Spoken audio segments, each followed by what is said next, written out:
దాతృత్వాన్ని చాటుకున్న కోసిగి శివస్వాములు.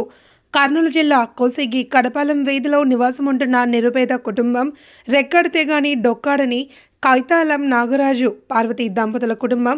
అయితే కొట్టం శుక్రవారం విద్యుత్ షాక్ సర్క్యూట్లో పూర్తిగా కాలిపోయి ఆ కుటుంబం ఆర్థికంగా సర్వస్వం కోల్పోయింది. కట్టుబట్టలు తప్ప కుటుంబానికి నిలువ నీడలే కూడా లేని పరిస్థితి మనకందరికీ విదితమే.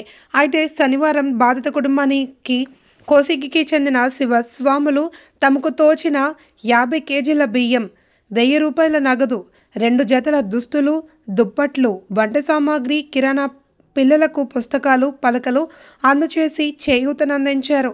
సహాయం అందించడంతో ఆ దంపతులు శివస్వాములకు కృతజ్ఞతలు తెలిపారు.